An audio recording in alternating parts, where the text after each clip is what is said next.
നമ്മളിപ്പോൾ കാസയുടെയൊക്കെ social media പ്രചാരണത്തിലൊക്കെയുള്ള കുറേ കാര്യങ്ങളാണ് സോഷ്യൽ മീഡിയയിൽ ഇല്ലാത്ത ആളുകൾക്ക് അത് കെന്നഡി പറഞ്ഞു കൊടുക്കുന്നു എന്നുള്ള മട്ടിൽ കണ്ടാൽ മതി. പല വാദങ്ങളും ഏതാണ്ട് അമ്മാതിരി വാദങ്ങളാണ് ഉന്നയിച്ചത്. ഇത്തരത്തിലുള്ള വാദങ്ങൾ ഇപ്പോൾ വളരെ സജീവമായി ചർച്ചകളിൽ എനിക്ക് തോന്നുന്നു ഇപ്പോൾ ക്രിസ്ത്യൻ കമ്മ്യൂണിറ്റിയിലും അത് വളരെ വ്യാപകമായി നടക്കുന്നുണ്ട്. അത് എത്രമാത്രം ആഴത്തിൽ സ്വാധീനിച്ചിട്ടുണ്ട് ഈ മതവിശ്വാസികളെ എന്ന് താങ്കൾ പറയൂ.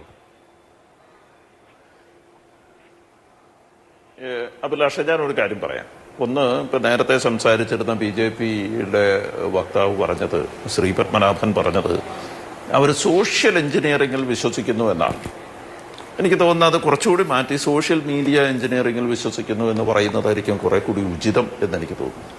പിന്നെ ഇവിടുത്തെ അടുത്ത പ്രശ്നം, അദ്ദേഹം ഈ വിഷയങ്ങളെ മുഴുവൻ അഡ്രസ്സ് ചെയ്യാൻ നോക്കിയത് അദ്ദേഹത്തിൻ്റെ പാർട്ടി മുന്നോട്ട് വയ്ക്കുന്ന എലക്ഷൻ എഞ്ചിനീയറിങ്ങിനെ നോക്കിയിട്ടാണ്. അപ്പോൾ തെരഞ്ഞെടുപ്പ് രാഷ്ട്രീയം എന്ന് പറയുന്നത് മറ്റൊരു രാഷ്ട്രീയമാണ്. അതിനകത്ത് അവർ മുന്നോട്ട് വയ്ക്കുന്ന വലിയ കുറേ വിഷയങ്ങളുണ്ട്. അതിനകത്ത് BJP എടുത്തണിഞ്ഞിരിക്കുന്ന മതേതരത്വം എന്ന് പറയുന്നത് ഒരു മുഖംമൂടിയാണ്. Secularism is a mask for dum.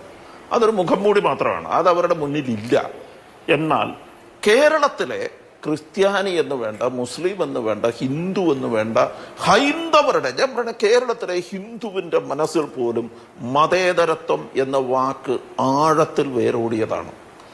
അതിൻ്റെ കൃത്യമായ പ്രതിഫലനമാണ് കഴിഞ്ഞ തെരഞ്ഞെടുപ്പിലൊക്കെ കണ്ടത്.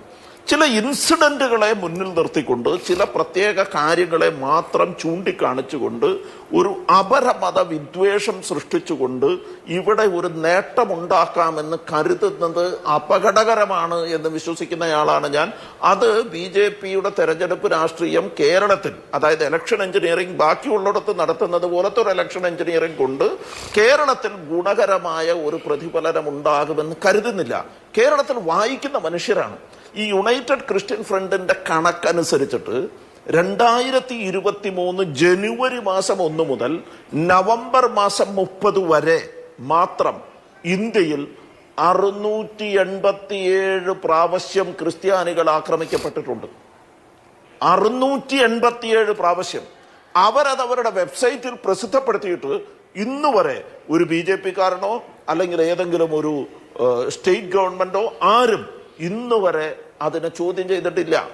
എന്ന് പറഞ്ഞാൽ അവർ പ്രസിദ്ധപ്പെടുത്തിയത് മുഴുവനും അവരുടെ മുന്നിലുള്ള FIR-കളുടെ അടിസ്ഥാനത്തിലാണ്. 687 പ്രാവശ്യം. ഇത് ചെറിയ കണക്കല്ല എന്ന് ഓർക്കണം. നിങ്ങൾ ആലോചിച്ച് നോക്കൂ, ഒരു ദിവസത്തിൽ 1-ലേറെ പ്രാവശ്യം ഇന്ത്യയിലെ ഏതെങ്കിലും ഒരു സ്ഥലത്ത് ക്രിസ്ത്യാനി അവന്റെ മതം പറയുന്നതിന്റെ പേരിൽ, അവന്റെ സ്വന്തം, അവൻ പ്രാർത്ഥിക്കുന്നതിന്റെ പേരിൽ അവൻ ആക്രമിക്കപ്പെടുന്നു. ഇതൊരു നിസ്സാര കാര്യമായി എങ്ങനെ കെന്നഡിക്ക് പറയാൻ പറ്റുമെന്ന് എനിക്ക് അറിഞ്ഞുകൂടാ.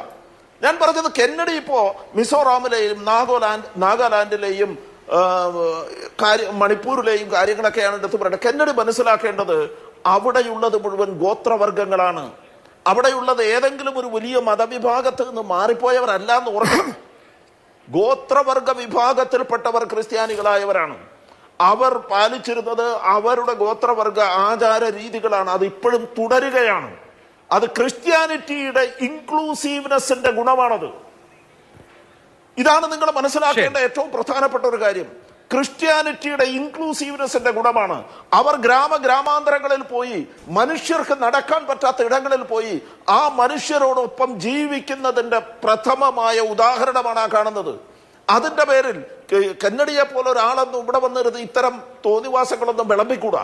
ഞാൻ പറഞ്ഞു വന്നത്, ഇത്തരം ഇലക്ഷൻ എഞ്ചിനീയറിംഗുകൾ, അതായത് ഒരു അപരമത വിദ്വേഷം പ്രചരിപ്പിച്ചുകൊണ്ടുള്ള ഒരു ഇലക്ഷൻ എഞ്ചിനീയറിംഗിൽ കേരളത്തിലെ വിദ്യാസമ്പന്നരായ മനുഷ്യരുടെ ഇടയിൽ, ജാതി വിടുന്ന്, ഏത് ജാതി എന്നൊന്നും പറയണ്ട, ഞാൻ പറഞ്ഞു ഒരു ജാതി മനുഷ്യന്റെ ഇടയിലും ഒരല്പം പോലും വേരോട്ടം ഉണ്ടാകുമെന്ന് കരുതുന്നവനല്ല ഞാൻ.